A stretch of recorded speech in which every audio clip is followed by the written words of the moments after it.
La sangre empapaba sus pequeños dedos mientras presionaba el muslo del desconocido. El hijo de Mojave le golpeaba sin piedad la espalda. La niña de 10 años podía sentir cómo su vida se le escapaba con cada latido. Podía ver el pánico en los ojos de los motociclistas vestidos de cuero que la rodeaban. La camioneta que lo había atropellado ya se había ido, desaparecida tras una curva del desierto. El conductor huía de lo que había hecho. Los brazos de Riley ardían por el esfuerzo de mantener la presión sobre la herida, pero no lo soltó. No lo soltaría. No sabía que estaba a punto de activar algo antiguo, algo que transformaría todo su mundo. Solo sabía una cosa: este hombre no podía morir. No hoy. No mientras ella estuviera allí. El sol de la tarde convirtió el desierto de Mojave en un horno.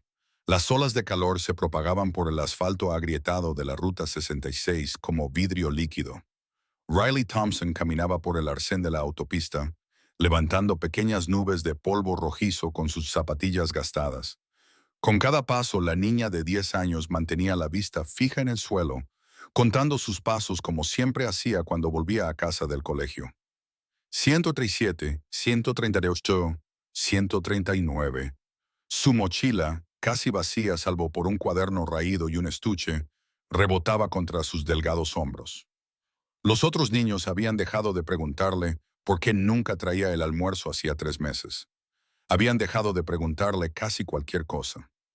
En realidad, Riley se había vuelto invisible en la escuela primaria Basao. Era solo otra niña callada en el fondo del aula que nunca levantaba la mano y nunca causaba problemas. A ella le parecía bien. Ser invisible significaba estar a salvo. La autopista se extendía infinita ante ella, flanqueada por matorrales y árboles de Josué que se erigían como centinelas retorcidos en el paisaje desértico. A lo lejos, los descoloridos letreros del histórico centro de Basao brillaban con el calor. Riley podía distinguir el antiguo museo de la Ruta 66, Mother Road, las gasolineras abandonadas que en su día atendían a los viajeros que iban o venían de Los Ángeles, y las casas móviles dispersas que salpicaban las afueras de la ciudad. Su madre estaría dormida cuando llegara a casa.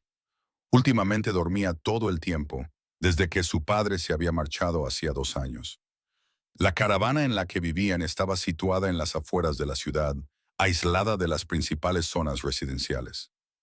La madre de Riley trabajaba en turnos de noche en un restaurante de carretera a 30 millas de distancia. Dormía casi todo el día y dejaba a Riley sola. El ruido de los motores retumbaba en la distancia, cada vez más fuerte. Riley miró por encima del hombro y los vio venir. Una visión que hacía que la mayoría de la gente de Basto se quedara mirando o apartara la vista rápidamente. 5 motocicletas rugían por la autopista, con el cromo reflejando la luz del sol como espejos. Incluso desde la distancia, Riley podía ver los distintivos parches en sus chalecos de cuero, la calavera alada que los identificaba como miembros del club de motociclistas Hells Angels. Los había visto antes por la ciudad, como todo el mundo en Bartow.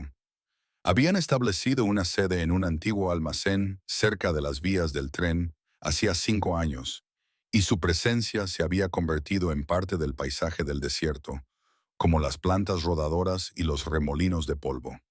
La gente susurraba sobre ellos en la tienda de comestibles, cruzaba la calle cuando los veía venir y advertía a sus hijos que se mantuvieran alejados. Riley siguió caminando, con la mirada fija en el suelo. 215, 216, 217. Las motocicletas la adelantaron, y el rugido de sus motores ahogó momentáneamente el silencio del desierto.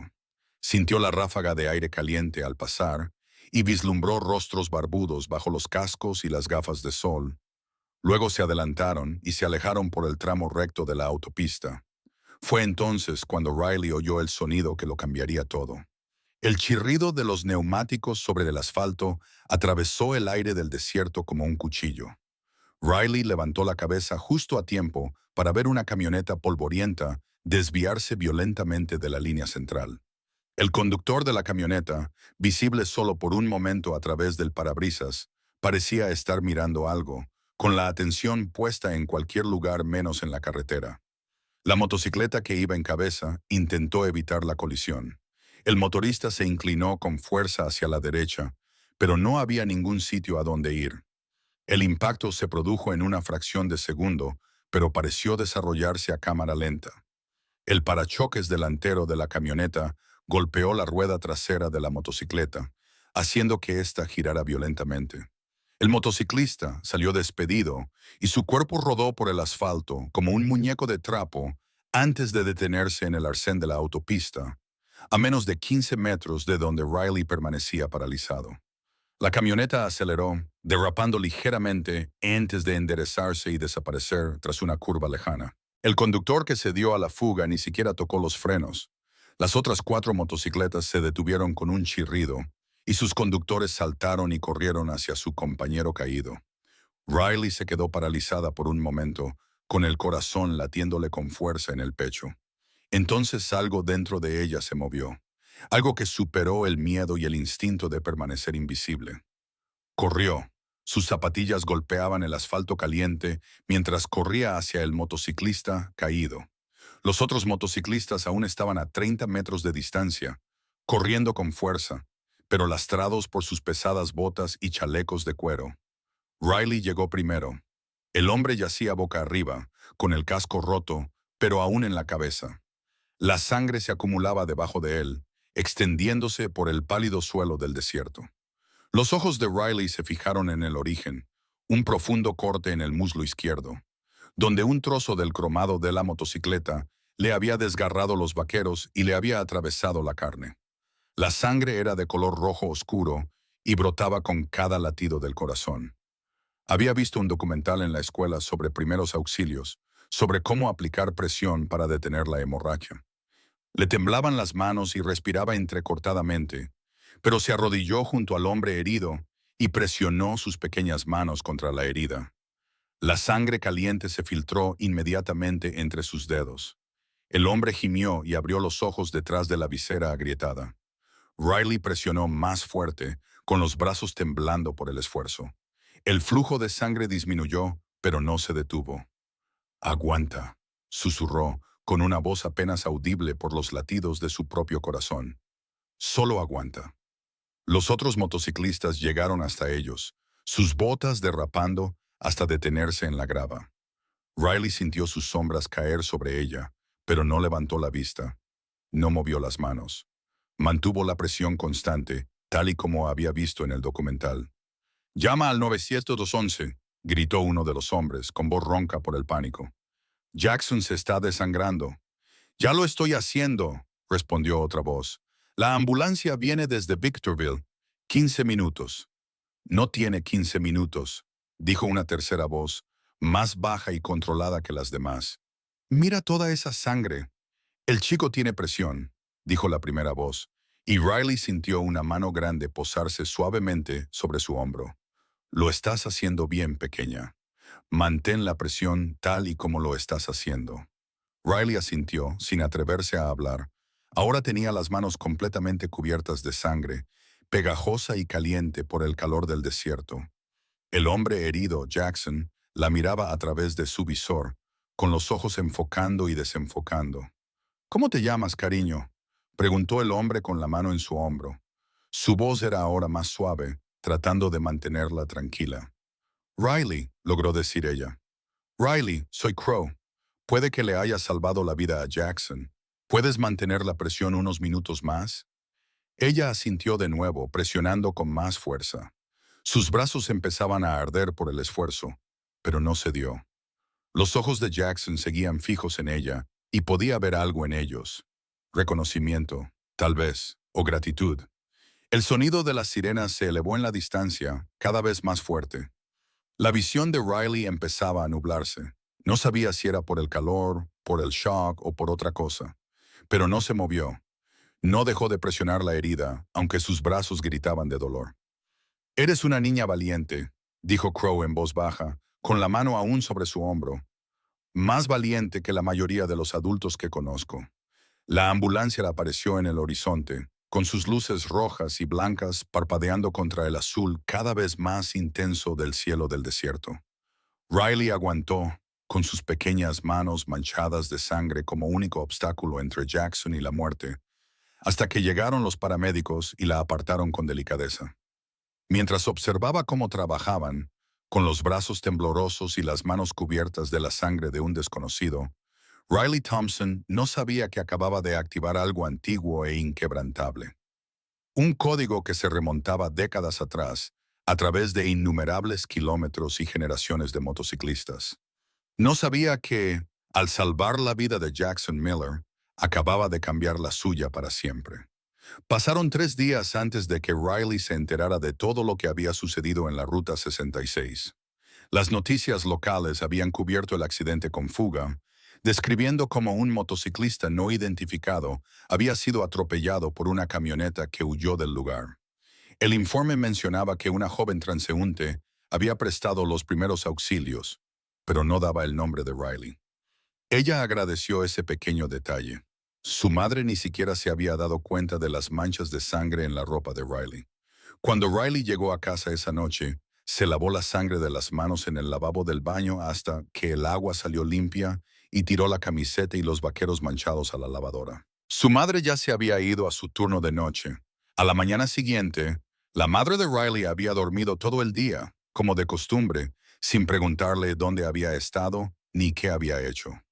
Riley fue al colegio, se sentó en silencio en clase e intentó no pensar en la sensación de la sangre caliente entre sus dedos ni en el peso de la vida de Jackson en sus pequeñas manos. Contaba sus pasos al volver a casa cada día, con la mirada fija en el suelo, intentando volver a ser invisible. Pero Barra era un pueblo pequeño y los rumores volaban. Al cuarto día después del accidente, Riley pasaba por delante del antiguo museo de la Ruta 66 cuando oyó el rugido de los motores de unas motos detrás de ella. Se giró y vio 5 motos deteniéndose junto a la acera, con el cromado brillando bajo el sol de la tarde. Los motoristas se bajaron y Riley reconoció inmediatamente a Crow, cuyo rostro curtido se iluminó con una cálida sonrisa al verla. Riley Thompson, dijo Crow caminando hacia ella con la mano extendida. Te hemos estado buscando. Riley dio un paso atrás instintivamente, apretando con fuerza su mochila contra el pecho. Los demás motociclistas se quedaron junto a sus motos, observando pero sin acercarse. Parecían intimidantes con sus chalecos de cuero, sus barbas y sus gafas de sol. Pero algo en la forma en que se mantenían de pie, relajados y pacientes, hizo que el miedo de Riley comenzara a disminuir. No hice nada malo, dijo Riley en voz baja. Malo. Crow se rió con un sonido grave y retumbante. Chica, le salvaste la vida a Jackson. El paramédico dijo que si no hubieras presionado esa herida, se habría desangrado antes de que llegaran. Hiciste todo lo correcto. Riley bajó la mirada hacia sus zapatos, sin saber cómo responder. Los elogios eran poco frecuentes en su vida y no sabía cómo tomárselos. Jackson quiere conocerte, continuó Crow, ahora con un tono más suave. Ha salido del hospital y se está recuperando en el club. ¿Quieres venir con nosotros unos minutos? Nos gustaría darte las gracias como es debido. Riley dudó. Todos los adultos de Basto habían advertido a sus hijos sobre los Hells Angels. Había oído los susurros en la tienda de comestibles, las miradas nerviosas cuando los moteros atravesaban la ciudad. Pero los ojos de Crow eran amables y había algo sincero en la forma en que le hablaba, sin menospreciarla como hacían la mayoría de los adultos, sino tratándola como a una persona que merecía respeto. Mi madre está trabajando, dijo Riley finalmente. No volverá a casa hasta mañana por la mañana. La expresión de Crow cambió ligeramente. Algo pasó por su rostro que parecía una mezcla de comprensión y preocupación. ¿Vuelves a casa sola todos los días? Riley asintió. Es un camino muy largo, dijo uno de los otros motociclistas. Una mujer de ojos azules brillantes y cabello grisáceo recogido en una trenza, especialmente con este calor. No pasa nada, dijo Riley automáticamente. La respuesta que daba a cualquier adulto que ocasionalmente se percataba de su situación. Estoy acostumbrada. Crow intercambió miradas con los otros motociclistas y se produjo una comunicación silenciosa entre ellos. Luego volvió a mirar a Riley y sonrió de nuevo. ¿Sabes qué? Ven a conocer a Jackson. Deja que te dé las gracias y luego te llevaremos a casa. Te ahorraremos la caminata. ¿Qué me dices? Riley lo pensó. Una parte de ella quería negarse a seguir caminando, a permanecer invisible. Pero otra parte, una parte que se había vuelto más fuerte desde que había presionado sus manos contra la herida de Jackson y se había negado a dejarlo morir, sentía curiosidad. Esta gente da miedo. Pero Crow había sido amable con ella en la autopista y, sinceramente, la idea de no tener que caminar 3 millas bajo el calor del desierto le resultaba atractiva. De acuerdo, dijo Riley. El trayecto hasta el club fue diferente a todo lo que Riley había experimentado antes. Crow la sentó delante de él en su Harley, con sus pequeñas manos agarradas al manillar mientras él controlaba la moto desde atrás. El viento le azotaba la cara y el rugido del motor le hacía vibrar todo el cuerpo. Por primera vez en mucho tiempo, Riley sintió algo más que una aceptación indiferente de sus circunstancias. Se sentía viva. La sede del club Hells Angels estaba situada en un antiguo barrio de almacenes cerca de las vías del tren. Exactamente el tipo de lugar que los profesores y otros adultos de Riley advertían a los niños que debían evitar. Pero cuando se detuvieron, Riley vio que el edificio estaba bien cuidado, el aparcamiento limpio y varias motos más alineadas en filas ordenadas en el exterior. Una bandera estadounidense colgaba de un mástil cerca de la entrada, ondeando al viento del desierto. En el interior, la sede del club era sorprendentemente cómoda. La sala principal se había convertido en algo parecido a una sala de estar con sofás viejos, una mesa de billar y paredes cubiertas de recuerdos y fotografías de motos. El aire acondicionado estaba encendido, un alivio bendito frente a los 38 de gate que hacía afuera. Jackson Miller estaba sentado en un sillón reclinable cerca de la mesa de billar, con la pierna lesionada apoyada en una otomana. Parecía pálido, pero alerta, y sus ojos se iluminaron cuando vio entrar a Riley. «Ahí está», dijo Jackson con voz áspera pero cálida. «Mi ángel de la guarda». Riley sintió que se le enrojecían las mejillas. No estaba acostumbrada a ser el centro de atención, y de repente tener una sala llena de moteros mirándola le hizo querer desaparecer. «Ven aquí, pequeña», dijo Jackson, señalando una silla cerca de él. «Por favor». Riley se acercó lentamente y se sentó. De cerca, podía ver las vendas en la pierna de Jackson, los moretones en sus brazos, los cortes en su cara que se estaban curando, donde había resbalado sobre el asfalto. Parecía que hubiera pasado por una guerra, pero sus ojos eran claros y la miraban con una intensidad casi abrumadora. «Los médicos me contaron lo que hiciste», dijo Jackson. «Dijeron que mantuviste la presión sobre esa herida durante casi 12 minutos. Debías de tener los brazos destrozados». «No pasa nada», dijo Riley en voz baja. «No es que no pase nada», corrigió Jackson con suavidad. «Es extraordinario. La mayoría de los adultos habrían entrado en pánico. Pero tú hiciste exactamente lo que había que hacer. Me salvaste la vida, Riley. ¿Lo entiendes?» Riley asintió, sin atreverse a hablar. Jackson se inclinó ligeramente hacia adelante, haciendo un gesto de dolor al moverse. «Tenemos un código en este club. Es antiguo, más antiguo que cualquiera de nosotros. Dice que una deuda de sangre solo se puede pagar con sangre. Me devolviste la vida, Riley. Eso significa algo para nosotros. Lo significa todo para nosotros». Otros moteros se habían reunido a su alrededor, formando un círculo informal. Riley contó 11 hombres y mujeres de diversas edades, todos con el mismo parche en sus chalecos. Crow estaba de pie junto a su silla, con la mano apoyada protectora en el respaldo. Una puerta al fondo de la sala se abrió y la atención de todos se desvió hacia allí. Entró un hombre mayor, probablemente de unos 55 años, con mechas plateadas en su cabello y barba oscuros. Se movía con una autoridad que dejaba claro quién era antes de que nadie dijera una palabra. Este era el presidente del capítulo, el líder de este grupo. «Riley Thompson», dijo el hombre, con voz profunda y mesurada. Acercó una silla y se sentó justo enfrente de ella, estudiando su rostro con sus ojos grises. «Soy Marcus Webb, presidente de la sección de Basto. Quería conocer a la chica que salvó a uno de mis hermanos». Riley tragó saliva. Marcus Webb tenía una presencia que era a la vez intimidante y extrañamente tranquilizadora. Sus dos ojos eran penetrantes, pero no desagradables, y le habló con el mismo respeto que Crow le había mostrado. Jackson me ha dicho que ibas caminando a casa desde la escuela cuando ocurrió el accidente, dijo Marcus. 5 kilómetros bajo el calor del desierto. Sí, señor, respondió Riley. ¿Lo haces todos los días? Riley asintió con la cabeza. ¿Dónde está tu padre? Se ha ido, dijo Riley simplemente. Hacía tiempo que había aprendido que cuantas menos palabras dijera, menos preguntas le harían. Marcus apretó la mandíbula de forma casi imperceptible. ¿Y tu madre? ¿Trabaja por las noches en la parada de camiones de la Interestatal 15? Entonces, ¿estás sola la mayor parte del tiempo? Dijo Marcus. No era una pregunta. Riley no respondió. Marcus se recostó en su silla sin apartar la mirada de ella. Tienes 10 años. Sí, señor, eso no está bien, dijo Marcus en voz baja, casi para sí mismo, y luego más alto, dirigiéndose a los presentes. Esta es una niña que salvó la vida de nuestro hermano. Una niña que camina 3 millas por el desierto todos los días. Una niña que está sola. Se volvió hacia Riley. Eso no me parece bien.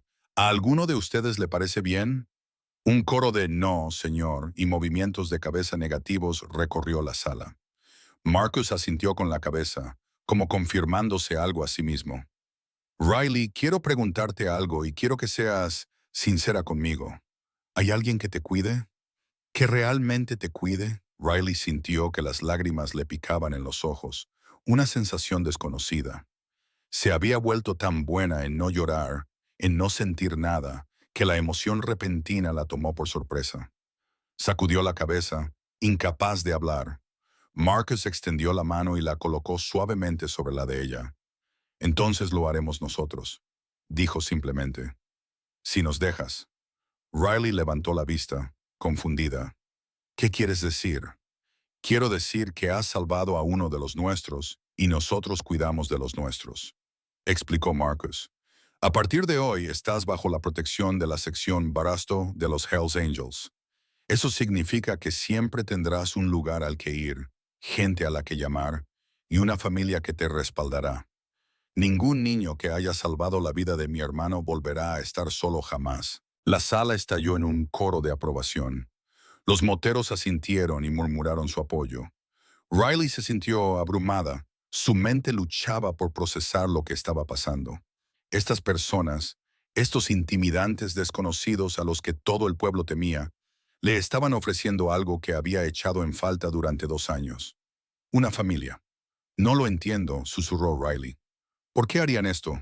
Porque fuiste valiente cuando importaba, dijo Jackson desde su sillón reclinable.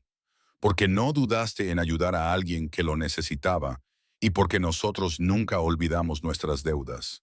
Crow apretó suavemente el hombro de Riley. Ahora eres una de los nuestros, pequeña. Bienvenida a la familia.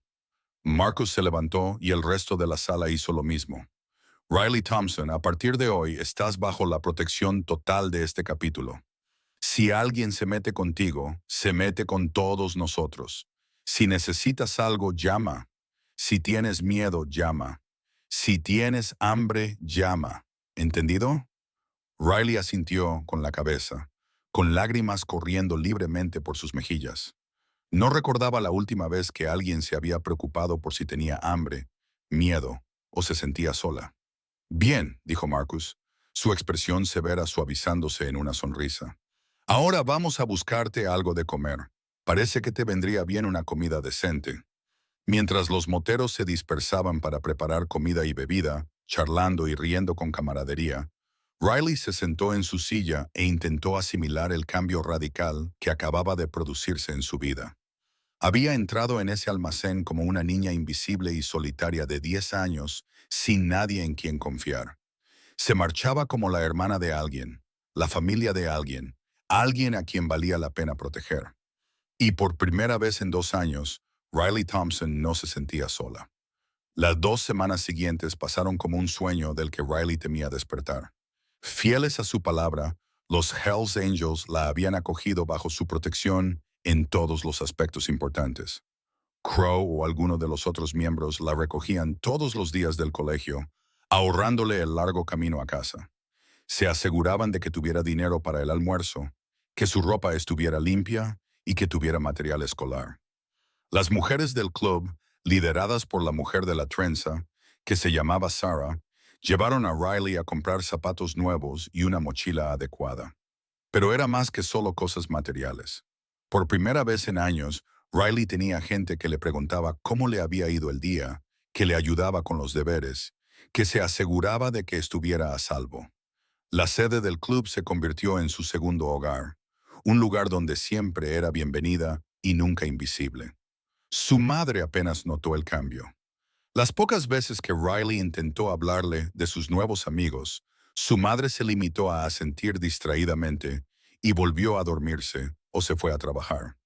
Riley había dejado de esperar más de ella hacía años.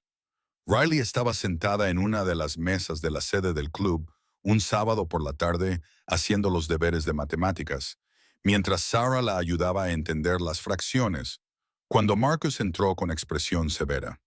Le seguían varios miembros veteranos, con el mismo aire serio. «Todos a la sala principal», gritó Marcus. El ambiente relajado cambió de inmediato y los miembros del club se reunieron rápida y silenciosamente. Riley levantó la vista de sus deberes, preocupada. Sarah le dedicó una sonrisa tranquilizadora, pero no se movió de su lado. «No pasa nada, cariño. Solo son asuntos del club». Marcus se situó al frente de la sala, con los brazos cruzados sobre el pecho. «Tenemos un problema», dijo sin preámbulos. La patrulla de carreteras finalmente identificó el camión que atropelló a Jackson. Pertenece a un tipo llamado Derek Hastings, que vive en la zona norte de la ciudad y trabaja en la construcción. Jackson, que se había estado recuperando poco a poco y ahora podía moverse con un bastón, se levantó del sofá. «Lo arrestaron, ese es el problema», dijo Marcus, con la voz tensa por la ira. «Lo llevaron para interrogarlo. Admitió que era el conductor. Dijo que estaba distraído. Miró su teléfono y no vio la bicicleta hasta que fue demasiado tarde. Entró en pánico y huyó». «Así que lo tienen», dijo Crow. «¿Cuál es el problema?», preguntó Marcus apretando la mandíbula. El fiscal decidió no presentar cargos penales. Dijo que no tenían pruebas suficientes para demostrar que estaba usando el teléfono mientras conducía, y sin eso, solo se trataba de un accidente de tráfico con fuga. Hastings recibió una multa de $500 y le suspendieron el carné durante 6 meses. Eso es todo. La sala estalló en voces airadas.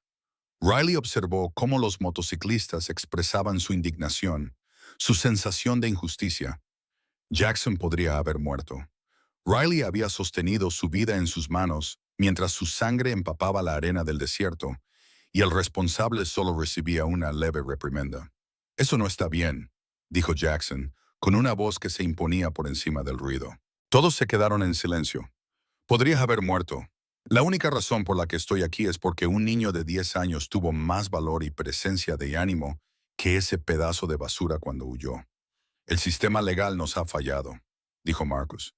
«Pero no somos justicieros. No tomamos la ley en nuestras propias manos». Sin embargo, hizo una pausa y recorrió la sala con la mirada.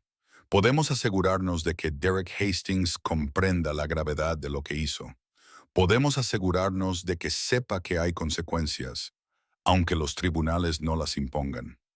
Riley escuchó mientras el club discutía sus planes. Visitarían a Hastings, le harían saber que estaban allí, se asegurarían de que comprendiera que los Hells Angels no olvidarían lo que había hecho. Sería legal, controlado, pero inequívocamente claro. El mensaje sería: «Atacaste a uno de los nuestros y huiste, y lo recordamos». Lo que ninguno de ellos sabía era que Derek Hastings había estado escuchando las mismas noticias locales que mencionaban el accidente. Sabía que los Hells Angels tenían su sede en Basto y sabía que tarde o temprano irían a por él. 3 días después, Riley salía de la escuela cuando vio una camioneta polvorienta aparcada al otro lado de la calle. Algo en ella la inquietaba. Una sensación de hormigueo en la nuca. Empezó a caminar hacia donde Crow solía esperarla, con su motocicleta aparcada en el aparcamiento de visitantes de la escuela. El motor de la camioneta arrancó. Riley aceleró el paso. La camioneta se alejó de la acera, moviéndose lentamente, manteniéndose paralela a ella mientras caminaba. El corazón de Riley empezó a latir con fuerza. Podía ver la motocicleta de Crow delante, pero él estaba hablando con otro padre, de espaldas a Riley. La camioneta aceleró, saltó el bordillo y bloqueó el paso a Riley. La puerta del conductor se abrió y un hombre salió. Tenía unos 30 años, barba rala y ojos salvajes que se movían nerviosamente. Derek Hastings, tú eres el chico, dijo Derek con voz temblorosa, el que ayudó a ese motociclista. Riley dio un paso atrás, con su instinto gritándole, «¡Peligro! No sé de qué estás hablando». «No me mientas». La voz de Derek se elevó, presa del pánico y la ira. «Te he visto con ellos. Van a venir a por mí por tu culpa, porque le salvaste la vida a ese tipo. Si te hubieras ocupado de tus propios asuntos, todo esto habría terminado». Riley se dio la vuelta para correr, pero Derek fue más rápido. La agarró del brazo con fuerza, haciéndole daño. «Vas a venir conmigo. Si te tengo a ti, ellos se retirarán. Me dejarán en paz». Riley gritó, un sonido que atravesó el aire de la tarde como una sirena. Otros padres y estudiantes se giraron al ver la pelea. Crow volvió la cabeza rápidamente y abrió mucho los ojos al ver a Derek arrastrando a Riley hacia la camioneta. Lo que sucedió a continuación pareció desarrollarse a cámara lenta. Crow corrió a toda velocidad por el aparcamiento, cubriendo la distancia con una rapidez sorprendente para un hombre de su tamaño. Derek lo vio venir e intentó meter a Riley en la cabina de la camioneta, pero ella se defendió, pataleando y arañando con la misma determinación que había mostrado al presionar sus manos contra la herida de Jackson. Crow llegó antes de que Derek pudiera cerrar la puerta. Su puño conectó con la mandíbula de Derek, un golpe sólido que hizo que el hombre trastabillara hacia atrás. Riley se alejó a toda prisa de la camioneta y corrió hacia los otros padres que se habían reunido, con sus teléfonos en la mano, llamando al 911. Derek, al darse cuenta de que estaba rodeado y de que la policía estaba llegando, cometió un error fatal de juicio. Sacó una pequeña pistola de la cintura y la agitó violentamente. Atrás, todos atrás. El estacionamiento de la escuela estalló en caos. Los padres cogieron a sus hijos y echaron a correr. Crow se colocó entre Derek y Riley, con las manos en alto en señal de súplica. «Tranquilo, tío, tranquilo. No hace falta que nadie resulte herido». «Yo ya estoy herido», gritó Derek, con la pistola temblando en su mano. «Mi vida se ha acabado por culpa de ese motorista y de este niño. Solo intento arreglarlo. Secuestrar a una niña de 10 años no arregla nada», dijo Crow con voz notablemente tranquila. «Solo lo estás empeorando. Baja el arma antes de que hagas algo de lo que no puedas arrepentirte». Las sirenas sonaban en la distancia y se acercaban. Los ojos de Derek se movían rápidamente entre Crow, Riley y los coches de policía que se acercaban. Su rostro era una máscara de desesperación y miedo. Un hombre que había tomado una decisión terrible y seguía tomando otras peores para evitar las consecuencias. «Se acabó, Derek», dijo Crow en voz baja. «La policía está aquí. Baja el arma». Por un momento, Riley pensó que Derek podría apretar el gatillo, pero entonces sus hombros se hundieron y la fuerza le abandonó.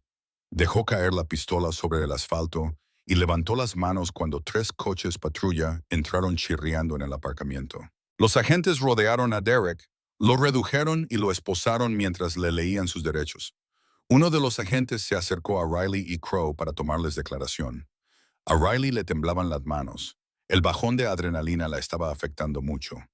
Crow mantuvo la mano sobre su hombro todo el tiempo, una presencia constante que la ayudó a mantener la calma. Cuando terminaron con la policía, Marcus y la mitad del club ya habían llegado. Habiendo oído hablar del incidente por la radio, Marcus echó un vistazo al rostro pálido de Riley y a Derek siendo subido a un coche de policía, y su expresión se endureció hasta convertirse en algo que habría aterrorizado a cualquiera que no lo conociera. Pero cuando miró a Riley, sus ojos se suavizaron. ¿Estás bien, pequeña? Riley asintió sin confiar en su voz. Es la segunda vez que demuestras más valor que la mayoría de los adultos, dijo Marcus. Primero con Jackson. Ahora esto. Te defendiste. No te rendiste. Tenía miedo, admitió Riley en voz baja. Ser valiente no significa no tener miedo, dijo Sarah, que había llegado con Marcus. Abrazó a Riley. Significa hacer lo que hay que hacer, incluso cuando tienes miedo. Marcus observó cómo los coches de policía se alejaban con Derek Hastings bajo custodia. Esta vez no habría sentencias indulgentes ni multas leves. Intento de secuestro de un menor, agresión, exhibición de un arma en una zona escolar. Estos cargos mantendrían a Hastings entre rejas durante años. El sistema falló la primera vez, dijo Marcus a los miembros del club reunidos. Pero ahora no fallará. Nos aseguraremos de ello. Estaremos en todas las audiencias, en todas las citas judiciales. Nos aseguraremos de que el juez y el jurado sepan exactamente lo que intentó hacer. Jackson, que había conducido hasta la escuela tan rápido como le permitía su pierna en recuperación, cojeó hasta donde estaba Riley, rodeada por su círculo protector de motociclistas. Me has salvado la vida, pequeña, y ahora nos aseguraremos de que la tuya esté a salvo. Es una promesa. Mientras el sol se ponía sobre Basto, convirtiendo el cielo del desierto en un lienzo naranja y púrpura, Riley se sentó en la sede del club, rodeada de su nueva familia. Habían pedido pizza, alguien había traído helado y el ambiente se mantenía deliberadamente alegre y desenfadado para ayudar a Riley a superar el trauma de lo sucedido. Pero, bajo la superficie, la sección de Basto de los Hells Angels había tomado una decisión colectiva. Riley Thompson ya no solo estaba bajo su protección, era una de los suyos, de verdad y por completo, y cualquiera que la amenazara se enfrentaría a toda la fuerza de una familia que cuidaba de los suyos, pasara lo que pasara. La tormenta había llegado y pasado. Ahora venía el verdadero trabajo de construir algo que durara. El juicio de Derek Hastings tardó 3 meses en resolverse en los tribunales. Durante ese tiempo, la vida de Riley sufrió una transformación que habría parecido imposible solo unos meses antes. Los Hells Angels no solo le habían prometido protección, le proporcionaron un sistema de apoyo completo que la envolvía como una armadura. Sarah y su compañera Beth, otra miembro del club, habían asumido un papel casi maternal. Se aseguraban de que Riley tuviera todo lo que necesitaba para la escuela, asistían a las reuniones de padres y profesores cuando la madre de Riley inevitablemente se olvidaba y le proporcionaban el tipo de apoyo diario y estable que todos los niños necesitan, pero que no todos reciben. Riley empezó a cenar en casa de Sarah y Beth casi todas las noches, una rutina que le parecía normal y segura. Los demás miembros del club contribuyeron cada uno a su manera. Crow le enseñó a Riley el mantenimiento básico de las motocicletas, dejándola ayudar en el garaje y explicándole cómo funcionaban los motores. Jackson, ya completamente recuperado, la llevaba a la biblioteca todos los sábados y la ayudó a descubrir el amor por la lectura. Marcus la visitaba regularmente, ocultando bajo su apariencia brusca una vena protectora en la que Riley había llegado a confiar. Pero la situación con la madre de Riley no podía ignorarse para siempre. Linda Thompson apenas se había dado cuenta del secuestro de su hija y se limitó a decir distraídamente, «¡Qué miedo!» antes de volver a dormirse. Se perdió las audiencias judiciales en las que Riley tuvo que testificar, se perdió las reuniones de seguimiento con el orientador escolar, se perdió todo lo que importaba en la vida de su hija. Marcus había sido paciente, pero su paciencia se estaba agotando. Era un martes por la tarde cuando Marcus convocó una reunión especial en el club. Riley estaba allí, sentada entre Sarah y Beth, cuando su madre entró con aire confundido e irritado por haber sido convocada. Linda Thompson parecía mayor que sus 34 años, desgastada por años de turnos nocturnos, la maternidad en solitario y una depresión que nunca había sido tratada adecuadamente. ¿De qué se trata?, preguntó Linda, cruzando los brazos a la defensiva. Tuve que salir temprano del trabajo. Marcus señaló una silla frente a donde estaba sentada Riley. Siéntese, señora Thompson. Tenemos que hablar de su hija. Linda se sentó, con la mirada recorriendo la sala, fijándose en los motociclistas reunidos. Riley podía ver el miedo en el rostro de su madre, pero también el resentimiento por haber sido llamada por unos desconocidos. Riley tiene 10 años, comenzó Marcus, con voz tranquila pero firme. Camina 3 millas para ir y volver del colegio todos los días con una temperatura de 100 degf. Se prepara sus propias comidas, hace sus deberes sin ayuda. Se acuesta sola casi todas las noches y se despierta sola casi todas las mañanas. ¿Ve algún problema en esta situación? Trabajo para mantener un techo sobre nuestras cabezas, dijo Linda a la defensiva. Hago todo lo que puedo. ¿De verdad? Interrumpió Jackson desde su posición, apoyado contra la mesa de billar. Porque tu hija me salvó la vida y luego casi la secuestran por eso, y ni siquiera le has preguntado si está bien. Linda se sonrojó. Soy su madre. No puedes decirme cómo criar a mi hija. No te estamos diciendo cómo criarla, dijo Sarah con suavidad, pero con firmeza. Te estamos diciendo que no la estás criando. Se está criando sola, y eso no está bien. Marcus se inclinó hacia adelante, con sus intensos ojos grises. Señora Thompson, voy a ser directo con usted porque Riley se lo merece. No está criando a su hija. No sé si es por la depresión, por el dolor de que su marido se haya ido, o simplemente porque ya no le importa. Pero esa niña se merece algo mejor de lo que está recibiendo. No pueden quitármela, dijo Linda, con pánico en su voz. No tienen derecho legal. No estamos tratando de quitársela, dijo Beth. Estamos tratando de ayudarlas a ambas. Pero necesitamos que sea honesta sobre si es capaz de ser la madre que Riley necesita. La habitación quedó en silencio. Riley se quedó completamente quieta, con las manos apretadas en el regazo. Esta era la conversación que tanto temía y esperaba a partes iguales. Una parte de ella quería que su madre diera un paso al frente, que demostrara que se preocupaba por ella. Pero otra parte, una parte que se había ido fortaleciendo desde el día en que salvó la vida de Jackson, sabía la verdad. Su madre se estaba ahogando y había arrastrado a Riley con ella. Los hombros de Linda comenzaron a temblar. Las lágrimas corrían por su rostro. Años de emociones reprimidas finalmente salían a la luz. Ya no sé cómo hacer esto, susurró. Desde que Brian se fue, simplemente no puedo. Me despierto y no puedo. Miro a Riley y lo veo a él, y simplemente no puedo. Riley sintió que sus propias lágrimas comenzaban a brotar, pero no eran lágrimas de tristeza, eran lágrimas de alivio. Por fin, la verdad había salido a la luz. Señora Thompson, dijo Marcus con más suavidad. ¿Y si hubiera una forma de que Riley recibiera los cuidados y la atención que necesita mientras usted busca ayuda para usted misma? ¿Estaría dispuesta a ello? Linda levantó la vista, confundida. ¿A qué se refiere? Me refiero a la tutela temporal, explicó Marcus. Usted seguiría siendo la madre legal de Riley, pero Sarah y Beth se convertirían en sus tutoras, responsables de su cuidado diario. Usted podría obtener la ayuda que necesita, terapia, tratamiento, tiempo para resolver las cosas, y Riley tendría estabilidad y seguridad. ¿Por qué harían esto?, preguntó Linda, mirando alrededor de la habitación. ¿Por qué les importa? Porque Riley me salvó la vida, dijo Jackson simplemente. Y porque cuidamos de los nuestros. Ahora es una de los nuestros, señora Thompson. Eso no va a cambiar. Marcus sacó una carpeta de su chaleco de cuero.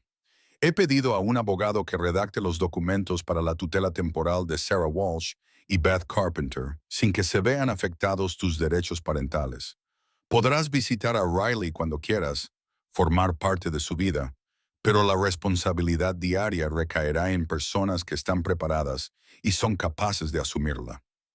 Deslizó los papeles por la mesa hacia Linda. Ella los miró fijamente durante un largo rato, sin tocarlos. Si digo que no, preguntó Linda en voz baja.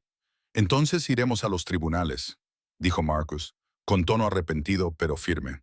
Documentaremos todo. El abandono, la falta de supervisión, El hecho de que su hija de 10 años camine sola 3 millas todos los días. Lucharemos por Riley porque se merece que alguien luche por ella. Pero ese es el camino difícil, Linda. Te ofrezco el camino más fácil, en el que haces lo mejor para tu hija y para ti misma. Riley observó el rostro de su madre y vio la guerra que se libraba detrás de sus ojos. El orgullo contra el agotamiento, la negación contra la aceptación, la fachada de superación contra la realidad del ahogamiento. Linda cogió un bolígrafo de la mesa. Le temblaba la mano mientras firmaba los papeles, y sus lágrimas caían sobre la página y manchaban ligeramente la tinta. Cuando terminó, miró a Riley por primera vez desde que había llegado. «Lo siento», susurró Linda. «Lo siento mucho, cariño».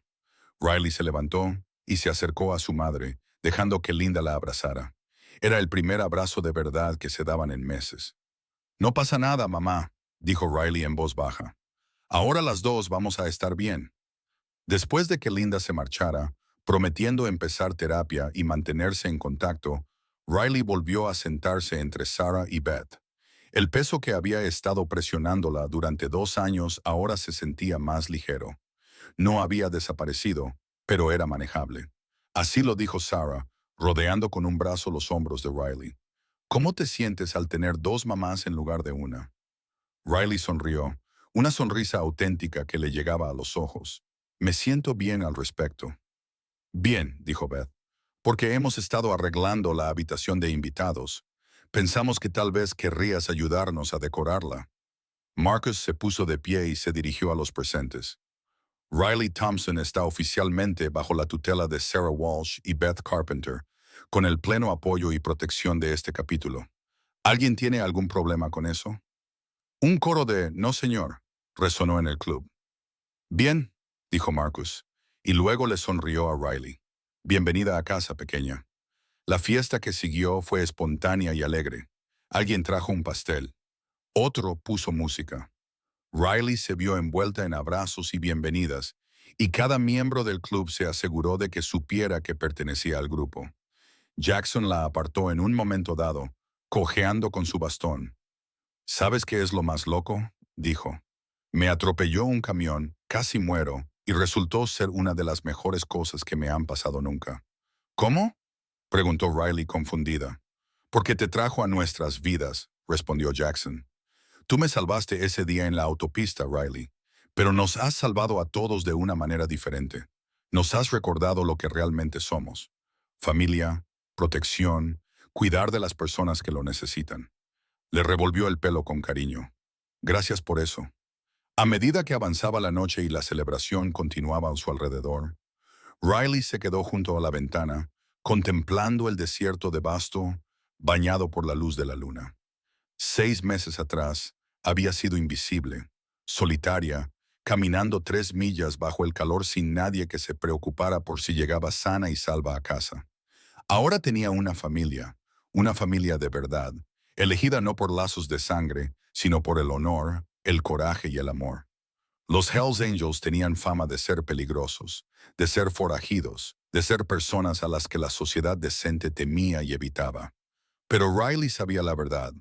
Ahora, bajo el cuero, las insignias y las apariencias intimidantes, había hombres y mujeres que entendían la lealtad, que valoraban el coraje y que protegían a los vulnerables con una ferocidad de la que a menudo carecían las personas supuestamente decentes de la sociedad. Ahora ella era una de ellos, protegida, amada y en casa. Las estaciones cambiaban en el desierto de Mojave como siempre lo habían hecho, de forma lenta y sutil, marcadas más por los cambios de temperatura que por cualquier transformación dramática del paisaje. 6 meses después de que Riley se mudara con Sarah y Beth, el brutal calor del verano había dado paso al suave calor de la primavera. El desierto florecía con inesperadas flores silvestres, salpicaduras de púrpura y amarillo contra la tierra rojiza, recordando a todos que la vida persistía incluso en entornos hostiles. Riley también había florecido.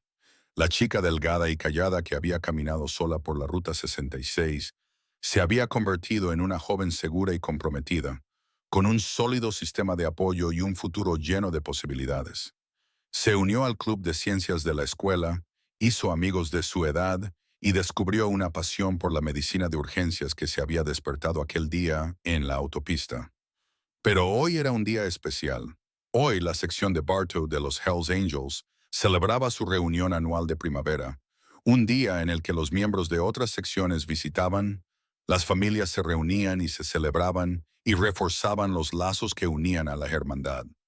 La sede del club y el aparcamiento exterior se habían transformado.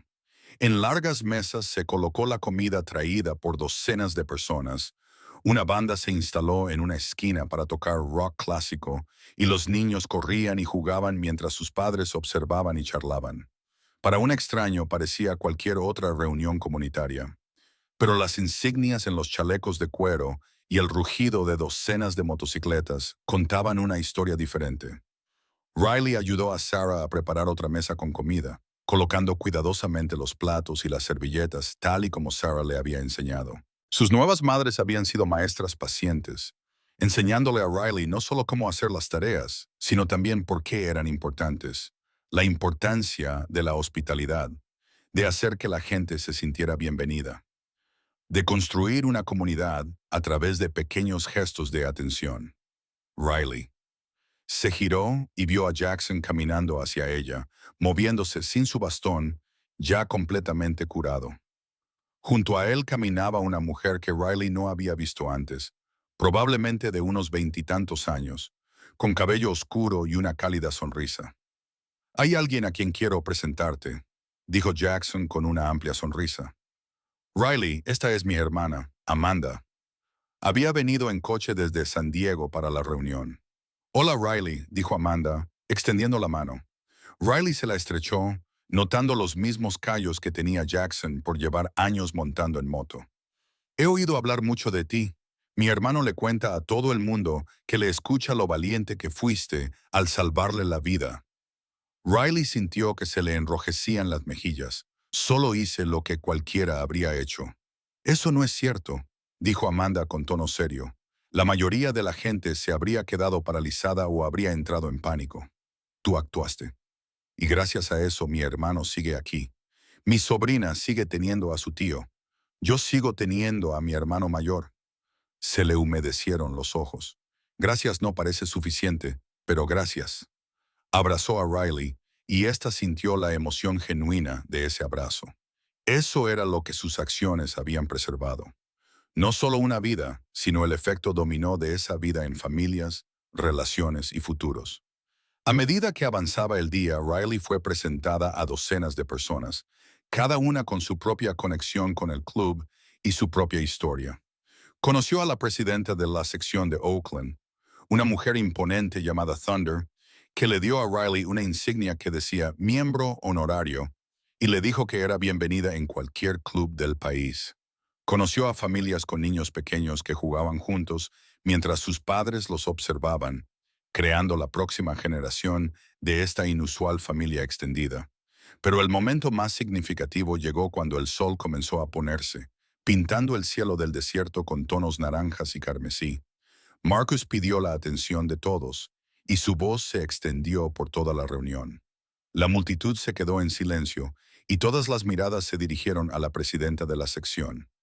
«La mayoría de ustedes conocen la historia», comenzó Marcus, de pie en una pequeña plataforma para que todos pudieran verlo. «Hace 6 meses, uno de nuestros hermanos fue atropellado por un conductor que huyó del lugar. Jackson Miller estuvo a punto de morir en la Ruta 66, desangrándose al borde de la carretera». Riley vio a Jackson de pie entre la multitud, asintiendo solemnemente. «Pero no murió», continuó Marcus, «porque una niña de 10 años tuvo el valor de hacer lo que había que hacer». Riley Thompson no conocía a Jackson. No tenía ninguna obligación de ayudarlo. Podría haber seguido caminando, permanecer invisible, evitar involucrarse. Pero no lo hizo. Corrió hacia el peligro, presionó sus manos contra las heridas de Jackson y aguantó hasta que llegó la ayuda. Ahora todas las miradas se dirigieron hacia Riley. Sintió la mano de Sarah apretándole el hombro en señal de apoyo. «Ese acto de valentía activó algo antiguo y sagrado en este club», dijo Marcus. «Un código que dice que cuando alguien te salva la vida, le debes una deuda que nunca podrás pagar por completo. Pero más que eso, Riley nos enseñó algo sobre la familia. Nos ha enseñado que la familia no es solo una cuestión de sangre, insignias o incluso una historia compartida. La familia es estar ahí cuando alguien te necesita. Es tener valor frente al miedo. Es hacer lo correcto incluso cuando es difícil. Marcus sacó algo de su bolsillo y lo levantó para que la multitud pudiera verlo. Era un chaleco de cuero más pequeño que los que llevaban los adultos, con la misma insignia de una calavera alada en la espalda. Pero debajo había otro parche que simplemente decía, Riley, hermana. Riley Thompson, gritó Marcus. Ven aquí. Riley sentía las piernas temblorosas mientras se abría paso entre la multitud. La gente le daba palmadas en la espalda al pasar, ofreciéndole ánimos y apoyo. Cuando llegó a la plataforma, Marcus le tendió el chaleco. Esto no es una membresía completa, explicó Marcus. Eres demasiado joven para eso, y no te impondríamos esa responsabilidad. Pero esto es un reconocimiento. Ya no estás solo bajo nuestra protección, Riley. Eres nuestra hermana, nuestra familia, y eso significa que vayas donde vayas. Seas quien seas, siempre tendrás un lugar con nosotros. La ayudó a ponerse el chaleco. Le quedaba perfecto, y Riley se dio cuenta de que Sarah y Beth debían de estar al tanto de esto. Debían de haberla medido sin que ella lo supiera. La multitud estalló en aplausos y vítores, y el sonido inundó a Riley como una ola. Jackson fue el primero en llegar a ella cuando bajó de la plataforma y la abrazó con cuidado. Bienvenida a la familia, hermana, le dijo con voz emocionada. Uno por uno, los miembros del club se acercaron a ella para felicitarla, darle la bienvenida y prometerle su apoyo. Riley pasó de abrazo en abrazo, cada uno de ellos reforzando que ella pertenecía a ese lugar, que era valorada, que estaba en casa. Más tarde, mientras la fiesta continuaba por la noche y Riley se sentaba con un grupo de miembros más jóvenes para aprender sobre el mantenimiento de las motocicletas, miró a su alrededor a los rostros iluminados por las luces de colores y las hogueras. Estas personas, estos llamados forajidos y inadaptados a los que la sociedad menospreciaba, le habían dado algo más valioso que cualquier cosa que el dinero pudiera comprar. Le habían dado una familia. Sarah y Beth se acercaron. Beth llevaba un pequeño pastel con una sola vela. Sabemos que no es tu cumpleaños, dijo Sarah, pero queríamos celebrar este día de todos modos, el día en que te convertiste oficialmente en una de los nuestros. Riley sopló la vela y pidió un deseo que no necesitaba decir en voz alta porque ya se había cumplido. Era amada. Estaba protegida. Pertenecía a ese lugar. Marcus levantó su botella de cerveza para brindar y todos se unieron a él. Por Riley, exclamó, por el coraje, por la familia, por el código por el que nos regimos y los lazos que elegimos. Por Riley, repitió el grupo, y el sonido llenó la noche del desierto.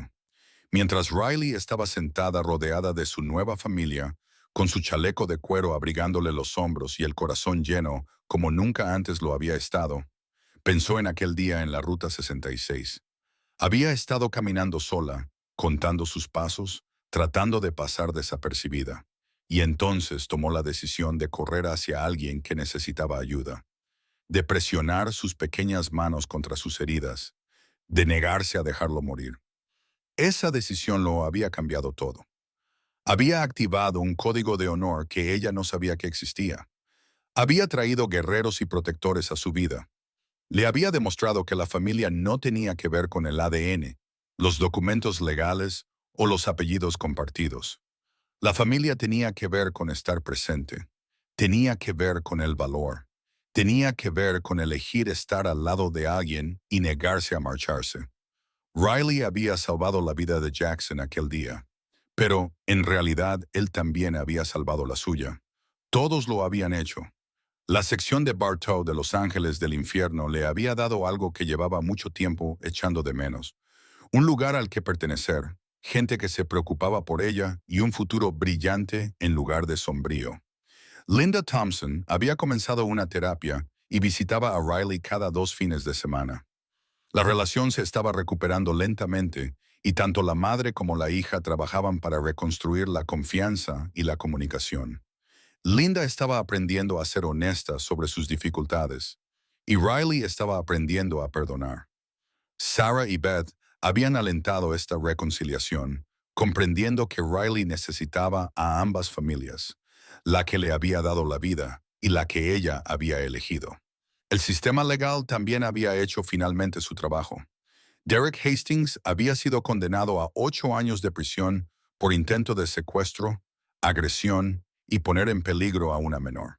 Los Hells Angels habían asistido a todas las audiencias judiciales, tal y como habían prometido, un silencioso recordatorio de que Riley estaba protegida y de que la justicia importaba.